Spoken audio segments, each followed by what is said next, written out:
La personne la plus dangereuse de votre vie n'est pas celle qui crie des menaces ou porte des coups, c'est celle qui vous sourit. Chaque matin, vous interroge sur votre week-end et se souvient de votre commande de café. Pendant que vous pensez instaurer ce qui ressemble à de la confiance, elle constitue un dossier contre vous. Tandis que vous partagez vos vulnérabilités, elle répertorie vos points faibles. Et alors que vous dormez paisiblement la nuit, elle planifie votre destruction avec la patience d'un maître d'échecs et la précision d'un chirurgien. Ce que je m'apprête à vous révéler n'est ni de la spéculation paranoïaque, ni une histoire romancée. Il s'agit de 5 schémas psychologiques, étayés par des décennies de recherche, affinés par la sagesse stoïcienne et validés par d'innombrables cas concrets où des personnes ordinaires ont découvert trop tard que leur plus grande menace se cachait à découvert. Si vous reconnaissez ne serait-ce qu'un seul de ces signes chez quelqu'un qui vous est proche, votre survie pourrait dépendre de vos prochaines décisions. Avant d'entrer dans ces informations potentiellement salvatrices, il est crucial que vous compreniez ceci. Les données que vous allez recevoir ont été minutieusement compilées à partir d'études en psychologie criminelle, de recherches en analyse comportementale et des leçons dures apprises par ceux qui ont survécu là où d'autres ont péri. Ce n'est pas du divertissement, c'est de la préparation. Abonnez-vous dès maintenant, car une fois cette vidéo terminée, vous ne verrez plus jamais les sourires amicaux de la même façon. Le premier signe qu'une personne planifie méthodiquement votre chute est si subtil que la plupart des gens l'écartent comme une coïncidence, jusqu'à ce qu'il soit bien trop tard. Elle devient ce que j'appelle l'observateur silencieux, et son arme de prédilection n'est ni la violence ni la confrontation, mais l'information. Imaginez la scène. Vous changez votre routine matinale et décidez d'aller prendre votre café dans un autre établissement, de l'autre côté de la ville. Pendant que vous faites la queue, vous reconnaissez un visage familier. Cet interlocuteur sympathique du travail qui semble toujours sincèrement intéressé par votre vie. Il vous dit, surpris, qu'il se trouve justement dans le quartier. Vous échangez quelques mots, riez de cette coïncidence et n'y pensez plus. La semaine suivante, vous tentez une nouvelle salle de sport après le travail. Au moment de vous inscrire pour un essai, devinez qui pousse la porte. La même personne, avec le même air surpris, la même explication fortuite d'être dans le coin. À nouveau, vous trouvez cela amusant.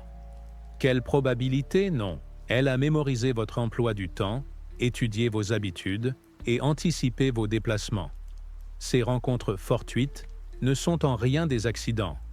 Elles confirment que sa collecte de renseignements fonctionne à merveille. Prenez le cas de Christine, cadre marketing à Portland. Après la fin d'une relation tumultueuse, elle déménage à l'autre bout de la ville pour mettre de la distance avec son ex. Moins de 2 semaines plus tard, il se retrouve par hasard dans son nouveau supermarché, dans sa salle de sport, et même dans cette petite librairie où elle n'avait jamais mentionné aller. À chaque fois, il feint la surprise, engage la conversation, puis disparaît. Christine se sent d'abord flattée qu'il tienne tellement à elle pour parcourir autant de kilomètres. Elle ne comprendra que bien plus tard qu'il la suivait, apprenait ses nouvelles habitudes et s'efforçait de passer pour un ami attentionné plutôt que pour un harceleur froidement calculateur. Le philosophe stoïcien, Épictète, enseignait qu'il faut prêter attention à tout ce qui perturbe notre ordre intérieur, car ces perturbations signalent souvent des menaces extérieures que nous n'avons pas encore consciemment perçues. Lorsqu'une même personne apparaît à répétition dans des lieux inattendus, votre subconscient enregistre un schéma que votre esprit rationnel cherche à expliquer comme une coïncidence. Ce n'est pas la paranoïa, c'est votre instinct de survie qui essaie de vous protéger. L'observateur silencieux repose sur le principe que savoir, c'est pouvoir, et qu'une connaissance intime de vos habitudes, préférences et vulnérabilités lui confère un pouvoir considérable sur vous. Il ne collecte pas ces informations par intérêt sincère ou affection, mais pour dresser une carte détaillée de votre vie et s'y déplacer à votre insu. Voici votre stratégie de défense. Traitez les coïncidences répétées comme des renseignements exploitables plutôt que comme des anecdotes amusantes. Quand quelqu'un apparaît dans votre vie plus souvent que ne le laissent croire les probabilités, consignez ces rencontres, notez les dates, les lieux et ses justifications. Si un schéma se dessine, ce n'est pas de la coïncidence, c'est de la surveillance. Plus important encore, résistez à l'envie de partager vos projets futurs avec ceux qui semblent dotés d'un talent inhabituel pour surgir là où vous êtes. L'observateur silencieux prospère dans la prévisibilité. Déjouez son plan en rendant vos déplacements moins prévisibles et vos intentions plus privées. Le deuxième signe d'alerte est bien plus pernicieux. Il s'attaque à ce qu'il y a de plus fondamental pour la survie humaine, vos liens sociaux. Cette personne déploie ce que j'appelle la stratégie du saboteur. Au lieu de vous confronter directement, elle détruit méthodiquement votre réputation et vous isole de votre réseau de soutien à l'aide d'une campagne d'assassinat de caractère finement orchestrée. Le saboteur exploite un principe psychologique essentiel. Les gens sont plus enclins à croire des informations négatives que positives. Et une fois qu'une impression négative est formée, il est très difficile de la corriger. Il ne colporte pas des mensonges grossiers, faciles à démentir, mais sème le doute par des insinuations subtiles, des demi-vérités et des révélations opportunes, qui vous font passer pour une personne peu fiable, peu digne de confiance ou instable. Imaginez que votre patron reçoive des renseignements anonymes sur vos prétendues mauvaises performances, remplis de détails suffisamment exacts sur vos projets pour paraître crédibles. Pendant ce temps, vos amis vous questionnent sur des propos que vous n'avez jamais tenus, des conflits que vous n'avez jamais eus, et des problèmes que vous n'avez jamais provoqués. Chaque fausse information prise isolément semble trop insignifiante pour être contestée, mais, cumulées, elles forment un brouillard de suspicion autour de vous. Cette stratégie est redoutable car elle transforme votre propre réseau social en arme contre vous. Le saboteur n'a pas besoin de vous détruire lui-même.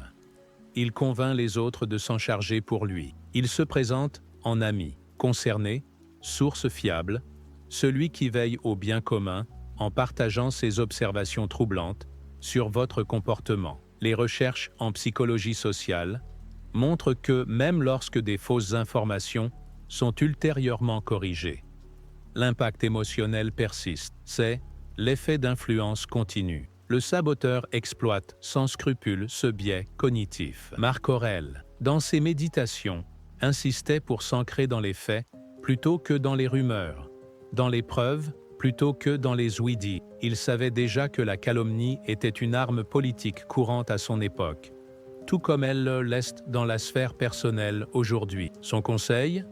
Documentez la vérité avec rigueur et laissez vos actes démentir les calomnies. Votre défense contre la stratégie du saboteur nécessite des mesures proactives et réactives. Proactivement, conservez des traces détaillées de votre travail, de vos communications et de vos échanges. Quand des accusations surgissent, vous pourrez produire des preuves tangibles plutôt que de vous retrouver ma parole contre la leur. Créez des traces numériques pour vos conversations importantes. Sauvegardez vos emails et consignez régulièrement vos réalisations. Réactivement, résistez à l'envie de défendre chaque rumeur ou insinuation. Le saboteur cherche à vous faire paraître défensif, émotif et instable. Répondez aux accusations sérieuses avec calme, professionnalisme et documents à l'appui. Pour les commérages mineurs, le meilleur contre-argument est souvent de ne pas répondre du tout.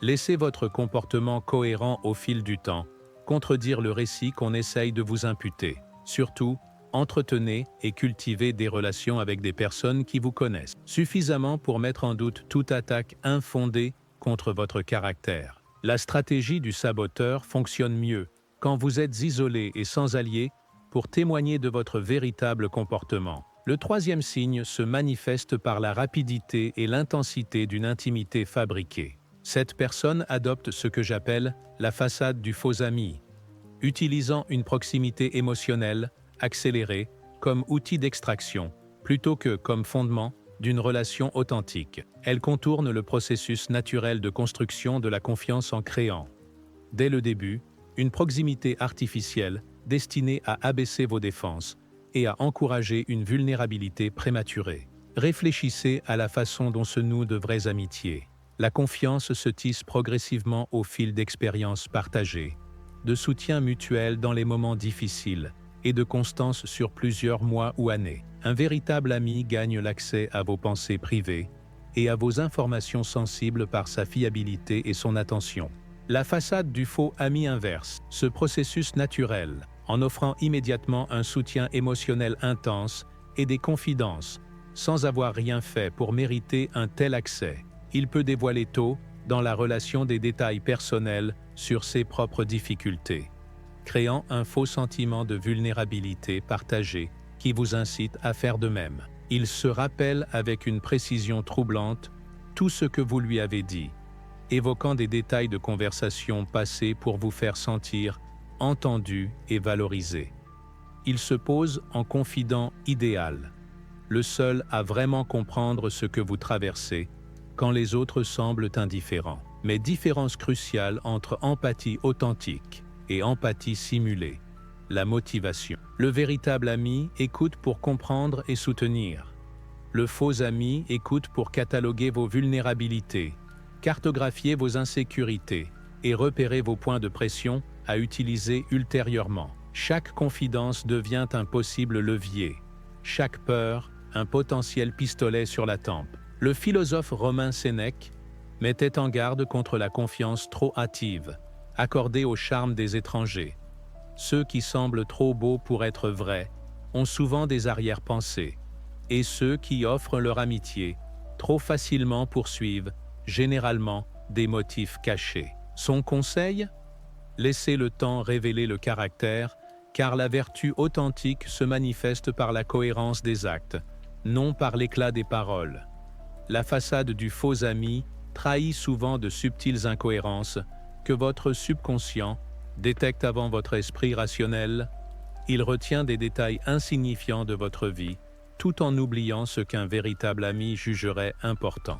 Il manifeste un intérêt marqué pour des sujets qui le servent tout en restant indifférent à ce qui compte pour vous. Surtout, il est toujours disponible pour discuter quand il s'agit de glaner des informations et mystérieusement occupé quand vous avez besoin d'un vrai soutien. Sarah, développeuse logicielle à Austin, a vécu cette expérience avec une nouvelle collègue qui paraissait si désireuse de se lier d'amitié. Celle-ci invitait régulièrement Sarah à prendre un café, se souvenait avec un luxe de détails de ses projets, de ses soucis relationnels et de la dynamique de sa famille. Sarah se sentait chanceuse d'avoir trouvé un ami si attentif dans ce nouveau milieu. Ce n'est que plus tard qu'elle comprit que cette collègue partageait systématiquement ses informations confidentielles avec le supérieur hiérarchique, utilisant les mots de Sarah pour miner sa crédibilité et sa position dans l'entreprise. Votre défense contre la façade du faux ami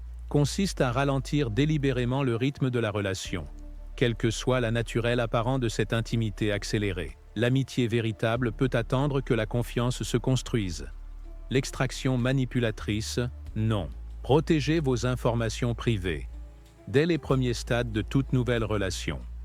Confiez-les progressivement et observez comment elles sont traitées avant de vous livrer davantage. Soyez attentif aux règles de réciprocité. Cette personne partage-t-elle des confidences aussi sensibles que les vôtres, ou focalise-t-elle systématiquement la conversation sur votre vie? Tient-elle ses promesses et ses engagements? Ou se contente-t-elle de paroles impressionnantes sans consistance? Surtout, notez comment vous vous sentez après avoir passé du temps avec elle. Une amitié autant que vous énergise et vous soutient, tandis qu'une manipulation, même habile, vous laisse souvent vidé ou subtilement mal à l'aise. Le quatrième signe d'alerte se manifeste par une progression soigneusement orchestrée, partant d'une simple mise à l'épreuve des limites pour aboutir à un comportement véritablement menaçant. Cette personne déploie ce que j'appelle l'escalade calculée, utilisant votre tolérance aux petites transgressions pour mesurer jusqu'où elle peut aller. avant que vous n'ayez un réflexe de résistance. Chaque infraction mineure non contestée devient permission pour la suivante, un peu plus grave. Le schéma débute souvent par des comportements attribuables à de la maladresse sociale, un mauvais jugement ou un humour déplacé. Des blagues violentes, un peu trop ciblées, un baiser de coude légèrement appuyé, des apparitions impromptues chez vous ou à votre travail que l'on excuse par une spontanéité amicale. Chaque incident, pris isolément, paraît trop anodin pour justifier une confrontation. Mais, ce qui rend cette stratégie si dangereuse, c'est qu'il ne s'agit pas d'une série d'incidents indépendants, mais d'un conditionnement systématique visant à normaliser un comportement de plus en plus inapproprié, tout en testant vos limites et en observant votre seuil de tolérance. Prenez l'exemple de Léa et Adam, étudié dans la recherche en psychologie criminelle de 2016. Adam commence par un humour noir, plaisantant sur le fait d'être un tueur parfait, capable de tout se permettre. Léa se sent mal à l'aise mais laisse passer, pensant qu'il tente simplement d'être original. Ne rencontrant pas d'objection ferme, Adam passe à des menaces plus personnelles, déguisées en plaisanterie, suggérant qu'il sait où elle habite et quel est son emploi du temps. L'escalade se poursuit par des atteintes physiques, aux limites personnelles, qu'il excuse par des accidents ou des gestes amicaux. Un coup d'épaule devient une main prolongée sur son bras.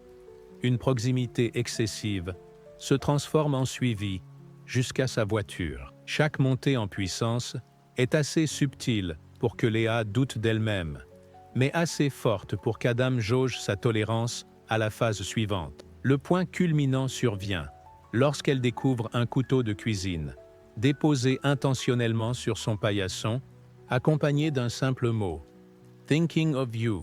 Lorsqu'elle contacte la police, on découvre qu'Adam avait testé ses mesures de sécurité, appris ses routines et adapté ses menaces en fonction de son niveau de résistance. L'ultime tentative d'effraction n'a pu aboutir que parce que Léa a enfin reconnu le schéma et pris des mesures de précaution. Le principe stoïcien « prévenu, c'est à moitié armé » s'applique pleinement à l'escalade calculée. Dès que vous discernerez que les violations de limites suivent un pattern progressif, plutôt que d'être des incidents isolés, vous pourrez interrompre l'escalade avant qu'elle ne devienne dangereuse. Marc Aurèle enseignait que les perturbations répétées doivent être traitées comme délibérées et non comme accidentelles, car ceux qui franchissent régulièrement les limites sont en train de les tester plutôt que de les heurter par hasard. Cette vision vous fait passer d'un réflexe d'excuse à une réponse ciblée sur le schéma sous-jacent. Votre défense contre l'escalade calculée exige une tolérance zéro envers toute violation de limite, même minime. Quand quelqu'un profère une plaisanterie menaçante, réagissez comme si c'était une menace sérieuse. Quand quelqu'un vous touche sans permission, considérez-le comme une atteinte délibérée. Quand quelqu'un apparaît sans y être invité, qualifiez-le d'intrusion plutôt que de spontanéité. Documentez chaque incident, même insignifiant, car les schémas n'apparaissent que lorsqu'on les observe sur la durée. Partagez vos préoccupations avec des amis ou des membres de la famille de confiance, car l'isolement facilite l'escalade pour l'agresseur et rend plus difficile la prise de recul pour vous. Surtout, faites confiance à votre intuition lorsque le comportement de quelqu'un vous paraît anormal, même sans explication rationnelle. Votre subconscient détecte des schémas subtils que votre esprit conscient rejette parfois comme de la coïncidence ou de l'hypersensibilité. En cas d'escalade calculée, votre instinct est souvent le premier et meilleur signal d'alarme. Le cinquième et dernier signe, le plus dangereux, est aussi le plus difficile à déceler, car il se déploie sur des mois, voire des années, avec une patience sans faille et une gentillesse apparente. Cette personne devient ce que j'appelle le prédateur patient, et elle sait que les trahisons les plus dévastatrices viennent de ceux en qui l'on a le plus confiance. Elle investit un temps et une énergie considérables pour bâtir des relations apparemment sincères, afin de vous anéantir au moment où vous serez le plus vulnérable et le moins méfiant. Le prédateur patient fonctionne selon un principe que peu de gens acceptent. Il considère les relations comme des investissements stratégiques, à long terme, plutôt que comme des liens humains authentiques. Il peut maintenir une gentillesse, une fiabilité et un soutien irréprochable pendant des mois, voire des années, car il est motivé par le retour sur investissement à venir, plus que par une gratification immédiate. Ce qui le rend extraordinairement dangereux, c'est qu'à l'instant où il révèle ses intentions réelles, il a déjà obtenu l'accès à vos informations les plus sensibles, à vos insécurités les plus profondes et à vos connexions sociales les plus fiables. Contrairement aux autres personnalités manipulatrices, qui finissent par montrer de l'impatience, des incohérences ou une agressivité prématurée, le prédateur patient garde son masque avec une discipline remarquable. Il n'oublie jamais votre anniversaire, vous soutient dans vos épreuves, fournit exactement le type d'amitié ou de partenariat que vous valorisez. Il étudie vos préférences, vos valeurs et vos besoins pour les satisfaire, de manière convaincante, tout en recueillant des informations pour un usage futur. La trahison, lorsqu'elle survient, est souvent minutieusement synchronisée avec un moment où vous êtes au plus bas, où avez le plus à perdre. Un changement de vie majeur, un stress particulier, une dépendance accrue à son soutien. Ce timing n'est jamais fortuit. Il est calculé pour maximiser les dégâts et réduire votre capacité à rebondir. Pensez au maître d'échecs qui sacrifie des pièces pour se positionner en vue d'un échec et mat. Le prédateur patient sacrifie temps, énergie et ressources pour préparer un coup dévastateur qui justifie tout son investissement. Il peut attendre que vous lanciez une nouvelle entreprise pour saper votre réputation professionnelle, que vous prépariez votre mariage pour révéler un secret qui détruira votre relation, ou que vous traversiez une crise familiale pour se retirer et vous attaquer quand vous serez le plus faible. Épictète rappelait que les plus grandes menaces viennent souvent de sources que l'on soupçonne le moins, car nous avons tendance à nous focaliser sur les dangers évidents, tout en négligeant les plus subtils. Il conseillait de cultiver la vigilance, même envers ceux qui paraissent totalement dignes de confiance, non par paranoïa, mais par sagesse pratique. Le défi face aux prédateurs patients est que les comportements normaux de construction de relations deviennent suspects sous cet éclairage. Comment distinguer entre une amitié véritable à long terme et une manipulation calculée? Comment maintenir des relations saines tout en vous protégeant de ceux qui veulent exploiter votre confiance? Manipulation, suivant des schémas distincts sur la durée, même si elles paraissent similaires à première vue. Les vrais amis soutiennent votre indépendance et encouragent votre épanouissement, même si cela ne leur profite pas directement. Les prédateurs patients encouragent subtilement la dépendance et l'isolement, se rendant indispensables tout en affaiblissant vos autres soutiens. Les amis sincères respectent vos limites et votre vie privée, ne partageant des informations personnelles que lorsqu'elles sont pertinentes et utiles. Les prédateurs patients extraient progressivement des informations complètes sur votre vie, tout en livrant des détails soigneusement sélectionnés sur la leur. Les vrais amis manifestent un caractère cohérent dans diverses situations et avec différentes personnes. Les prédateurs patients gardent principalement leur masque avec vous et adoptent d'autres visages en d'autres contextes. Votre stratégie de défense exige ce que j'appelle la gestion stratégique de la confiance. Il ne s'agit pas de devenir méfiant envers tout le monde, mais de maintenir des limites saines et un réseau de soutien diversifié.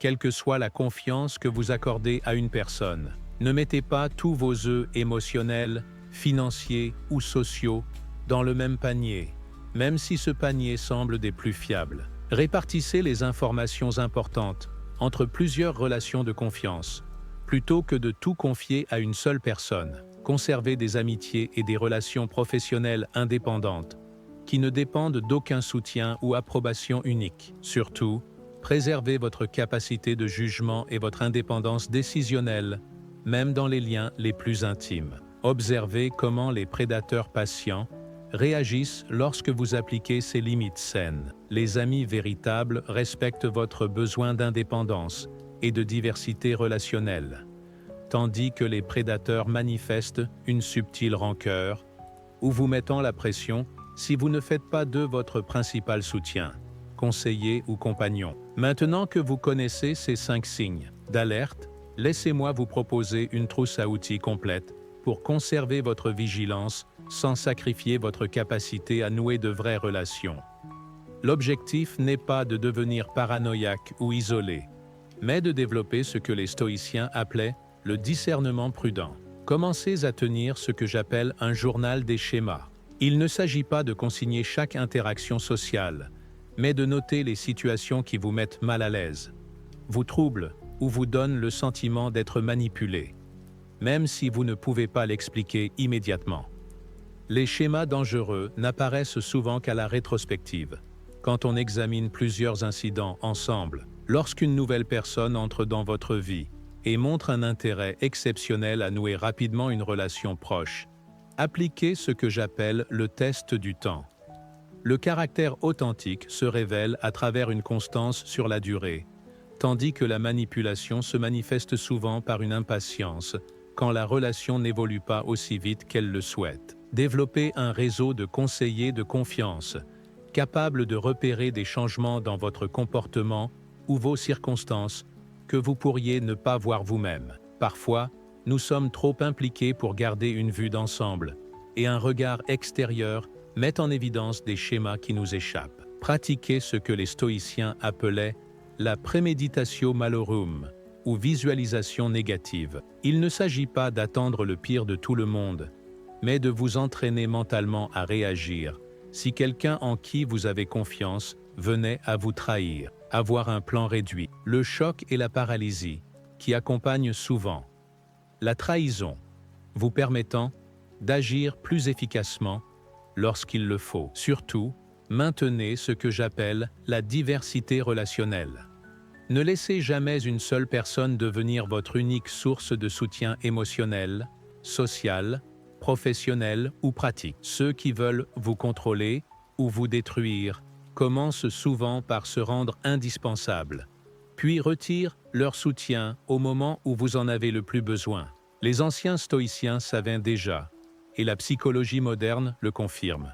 Notre survie dépend plus de notre capacité à repérer les menaces que de notre capacité à les affronter directement. Les personnes les plus dangereuses évitent la confrontation frontale, préférant la manipulation, la tromperie et l'ingénierie sociale pour atteindre leurs objectifs. Votre meilleure défense consiste à développer la sagesse de voir à travers leurs stratégies avant qu'elles ne se concrétisent. Ces 5 signes ne sont pas de simples concepts académiques ou des possibilités théoriques. Ce sont des schémas réels utilisés par de vraies personnes qui considèrent votre destruction comme un coût acceptable pour atteindre leurs objectifs. L'observateur silencieux, le saboteur, le faux ami, l'escalade calculée et le prédateur patient sont présents dans votre univers, peut-être dans votre cercle social, peut-être même au sein de votre famille ou de votre lieu de travail.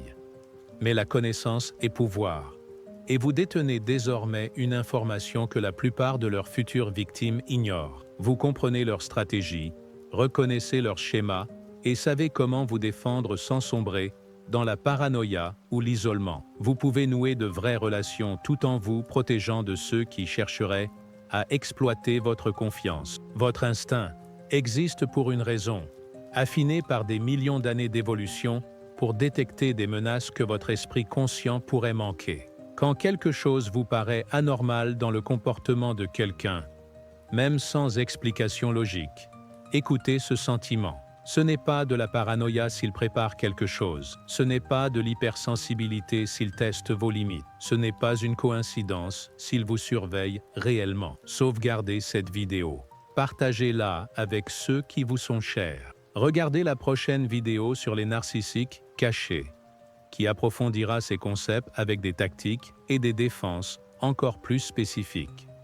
Mais surtout, faites-vous suffisamment confiance pour agir en fonction de ce que vous avez appris aujourd'hui. La personne la plus dangereuse de votre vie Peut-être quelqu'un que vous considérez comme un ami, quelqu'un en qui vous avez confiance, quelqu'un qui a passé des mois ou des années à gagner cette confiance spécifiquement pour s'en servir contre vous. Mais maintenant, vous savez quoi repérer. Maintenant, vous savez comment vous protéger. Et maintenant, vous avez la sagesse de survivre à ce que d'autres n'ont pas vu venir. Le mal se dévoile rarement avec une musique dramatique et des méchants évidents. Plus souvent, il se part de tout ce que vous auriez aimé pouvoir croire, se glisse sous les traits de tout ce que vous espériez trouver en une autre personne. Mais vous n'êtes plus vulnérable à cette forme de tromperie. Vous êtes préparé, vigilant et protégé par une connaissance qui pourrait vous sauver la vie.